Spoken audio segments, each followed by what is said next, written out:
coming up on the Laymen, are Bethesda and Mick Gordon fighting? And in this discussion, who will the gamers side with? Jason Schreier announces the new publications he's working at, and there's a billion reasons why you won't know which one it is. And Riot announces a $100,000 bounty in their anti-cheat campaign thing. They've gone full Mandalorian. Ladies and gentlemen, all this and more coming up with the Laymen.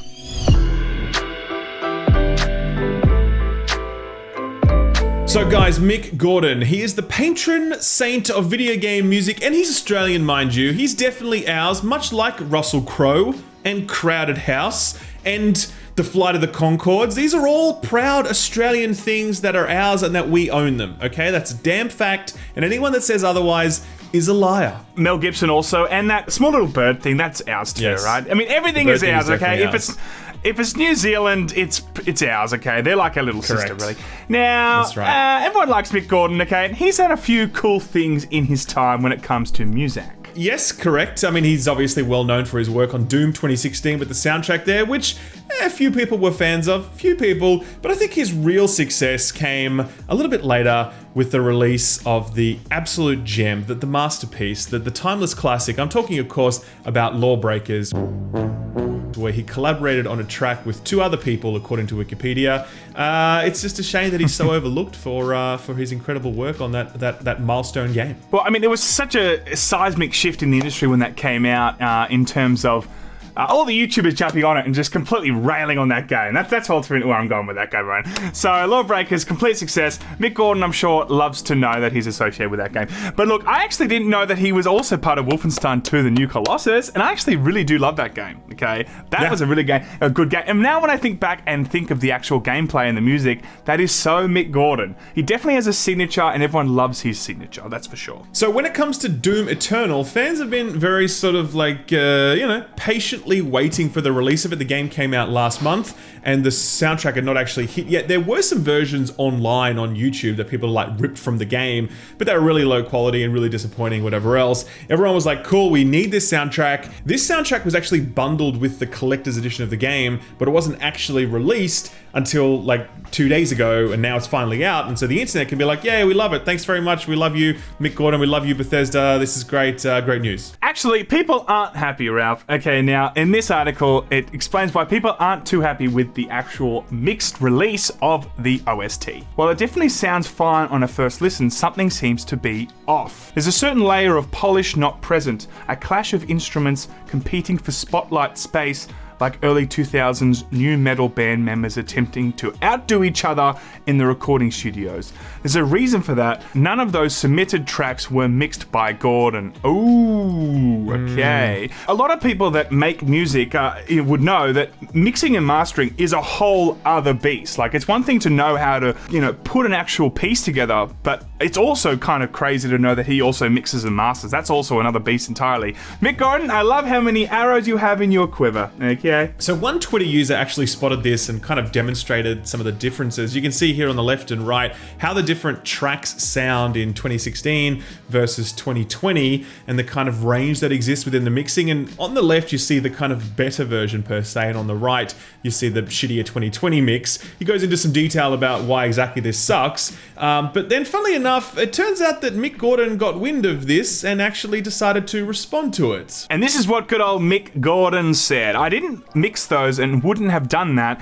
You'll be able to spot the small handful of tracks I mixed, meat hook, command and control, etc. So he has mixed a couple of them, but he didn't actually mix the entire album. I'm actually really excited now to go and listen to that, hear the ones that he's mixed, and then here's the ones that he has not mixed. Sure, I wonder, sure. I want to see if there's a real tangible difference that I'm going to be able to hear. Well, look, either way, everyone immediately leapt to the Bethesda bad line, but to be fair, that's pretty safe ground on most in most instances. You can generally retreat to that territory and know you're on some pretty high ground. But look, it's not clear exactly at this point what has happened with regards to this mix and why he was not able to mix all tracks. What happened after that, though, was that this screenshot started circulating, which apparently was from Mick Gordon, with him basically saying that he will not be working with Bethesda again. Now, this is unverified. I want to be super clear about this. It has not been verified, but it's definitely doing the round, so we thought we'd raise it. It's a DM exchange that says, "Yo, Mick, are you going to be there if id decides to work on another Doom game?" And then apparently Mick Gordon says, "Doubt we'll work together again." And then the other guy's like, "No, I love Doom, whatever, blah, blah, blah." So, again, this is a bit shady. Mick has not commented on this. It would be weird for him to announce to the world that he's no longer working with Bethesda in some random guy's DM. I think this is not quite real. But as I said, a lot of people have been circulating it. There it is. Can neither confirm nor deny its veracity.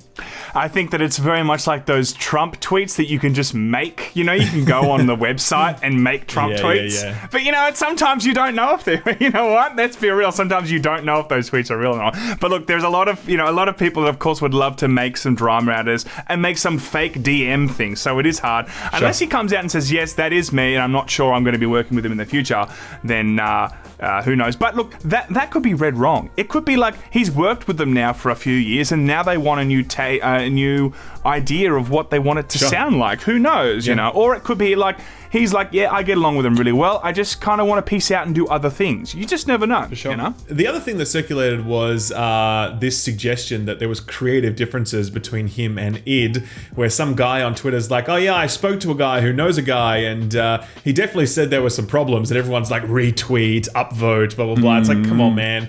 They might have been talking about the fact that in the beginning there were differences between Mick Gordon and id with regards to the soundtrack, and id actually famously said that they didn't want any guitars in the game. They didn't want any metal in Doom 2016.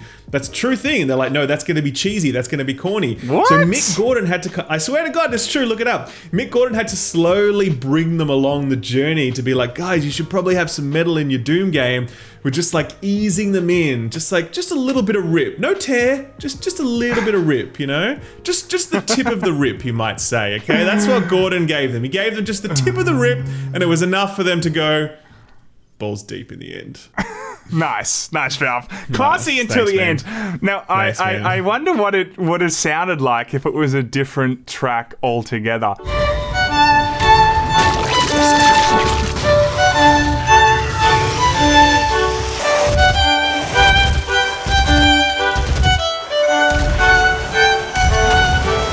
Bottom line though, we don't actually know what happened here with Mick Gordon and Bethesda. As I said, Bethesda bad, we know that is a fact, but it's possible here that Mick just didn't have time to mix it himself, or whatever, like who knows what it was, right? There could have been a million things, but we just don't know. Anyway, that is what's happening with Mick and Bethesda. We will keep you updated as more news breaks on that, but for now, Sam, what's next? Okay, everyone, Jason Schreier, he's like...